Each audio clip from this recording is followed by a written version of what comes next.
Hey, y'all. Hey, my name is Annette, and I'm here from Word on the Curb. Thanks for joining me this evening. I apologize for the delay. It is my Wi Fi. I'm supposed to have the best, and they even gave me an extender box. And as you can see, it is not working, but we're not going to sweat it. We're just going to jump right into it, okay?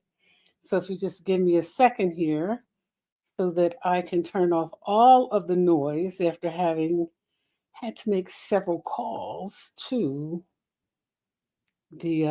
to Verizon. So let me just be clear, it's them. Okay? It's them. Good evening. I am Annette here from Word on the Curb, and I am so happy to have you here with me this evening. For those of you who are coming back, welcome back, baby. And for those of you who are joining us for the first time, it's nice to have you here. Let me straighten this out and we'll get right into it. And you know what our topic is tonight, right? Don't sweep it under the rug. Now, it's real simple. It means exactly what it says. Don't sweep it under the rug. And here we go. Hey, Frank and Christina Sasso, where are you? Somewhere in the cold, I'm sure. But our topic tonight is don't sweep it under the rug. And so let me set her up right here so that we can get going. Don't sweep it under the rug. That's right. Welcome back, y'all. Tonight's episode is simple, as I promised. Um, Verizon is not, but the podcast tonight is. Don't sweep it under the rug. And you know why?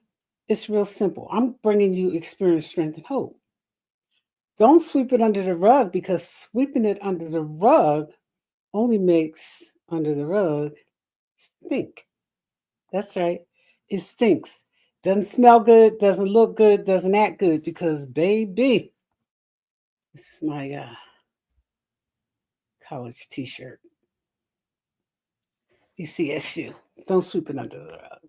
You know, life, real life, is going to hand you, us, some ugly stuff, some pretty, pretty ugly stuff, right? And when it does, oh, things we were never prepared for. I was not prepared for most of the things that I have experienced that have been traumatic, dramatic, out of control, everything. You know, just life, doggone it, life, and right? And so, I stopped by tonight because I want to tell you, life is real. We're going to suffer loss. And for those of you who want to tell people how to grieve, knock it off. Because for those of us who are grieving, have been grieving, and grief still sneaks up on us years later, don't tell us how to do it.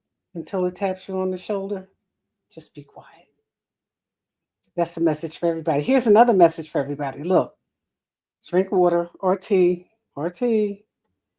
eat fruit, moisturize your feet, hands, and face, and mind your business. And I promise you, when you do that, you're going to be much happier. And by the way, if you're in the kitchen like I am tonight, know your role in the kitchen. Thanks, Cordelia Staten, for posting that today.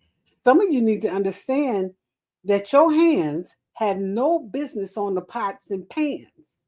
Your role is conversational. Keep the cook occupied because that ain't your business if you can't cook. Things are going to happen: loss, betrayal, disappointment, sickness, financial storms. I've had mine. All you perfect people and perfect families, I'm sure you haven't. But I have certainly had my share of financial disappointments and sickness and storms and family drama and relationship fallout. I've had my share. If I don't get any more, I'm going to be okay. And too many of us try to hide it like it'll stay quiet if we just ignore it. No, it won't. It's not going to stay quiet. It's going to keep cropping up in your behavior, in your attitude, in the way you deal with people, in the way you get into relationships, out of relationships, in other people's relationships. Yeah, it's going to keep coming up. Because you know what? You might try to hide it, but you can't. It's not going to stay quiet. I don't care how much you pretend. It's not going to stay quiet. And some people pretend like, oh, everything's it's just so great. We're just, we're having a great time. And, the family, y'all going to be fighting this weekend. Get with the program. That's what Thanksgiving is all about. I told a woman named Mary that today or yesterday on Facebook, and she was like, oh, it shouldn't be like that. No, it shouldn't be like that. We shouldn't be on the verge of a war. We shouldn't be dealing with what we're dealing with at 1600. We shouldn't be dealing with nonsense. But we are. The same goes for your family. All that lovey-dovey stuff. Have some of it. We all have some of the lovey-dovey. I talked about family drama last week, right? I may have been wearing the same 1891 t-shirt because I wear t-shirts. This is my new uniform. I don't have to wear business suits and scarves and pearls and all that all the time. And when it's time, I know how to get there, right?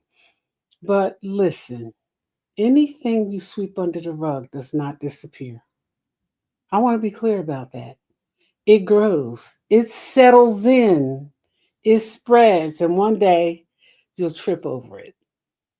In some way, form, or fashion, you're going to trip over it. I've tripped over some of mine that I tried to sweep under the rug, because see, I live a normal life. I'm not a perfect person, right?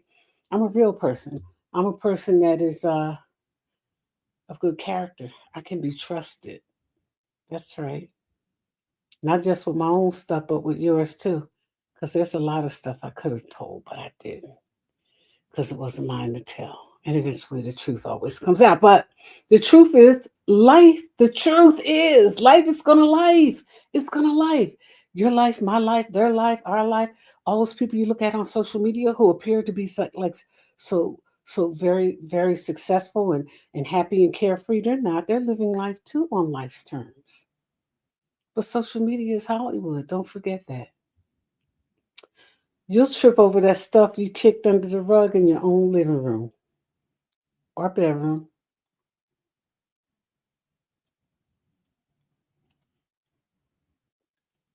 Yeah, you will. You will. The truth is, life is going to life. And every time you tell yourself, I'm fine, while you're breaking on the inside, you're teaching yourself to carry things you should have put down a long time ago. Not sweeping it under the rug just simply means speak it out loud. Tell somebody that you trust. Talk to somebody. Face it head on. Get the help you need. Have the hard conversations. The conversations aren't always easy. I'm getting ready to have a conversation with a friend that I know is not going to be easy. But if we're friends, we're going to get through it. And if we're not, we won't. And it's really just that simple. But we're going to have that conversation. Okay? Call the thing what it is. Call the thing a thing. Right? Life gets lighter when you stop hiding, when you stop lying, and when you stop cheating yourself. And remember, I said, if you can't bang those pots, stay out the kitchen, right?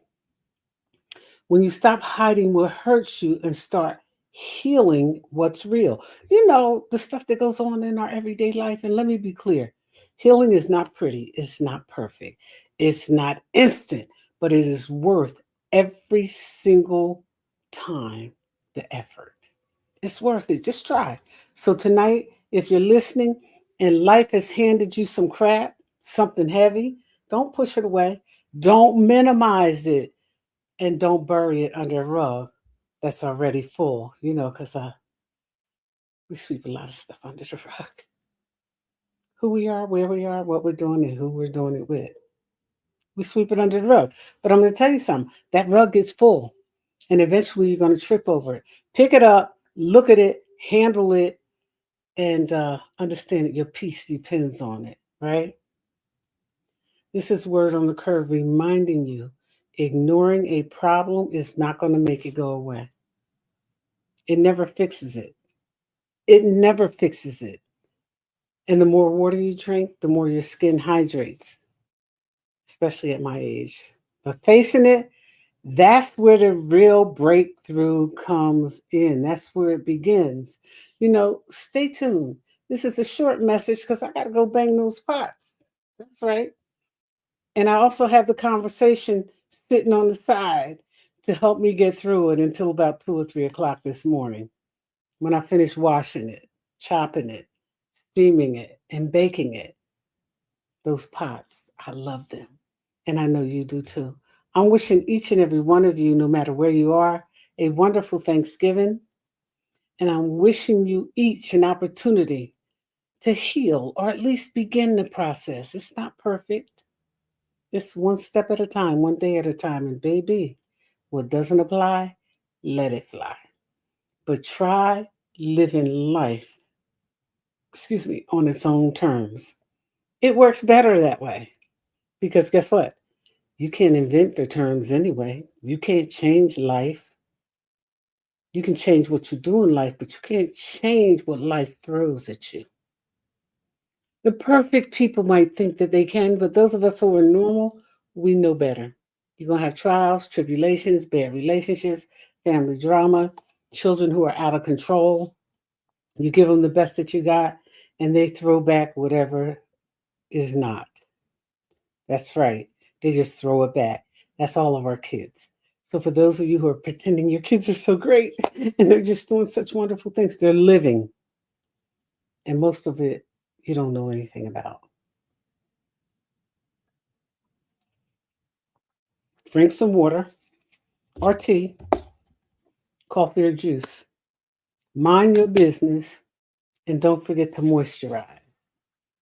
And if you're a conversationalist in the kitchen, know your role. Have a good night. Happy Thanksgiving for those of you who celebrate.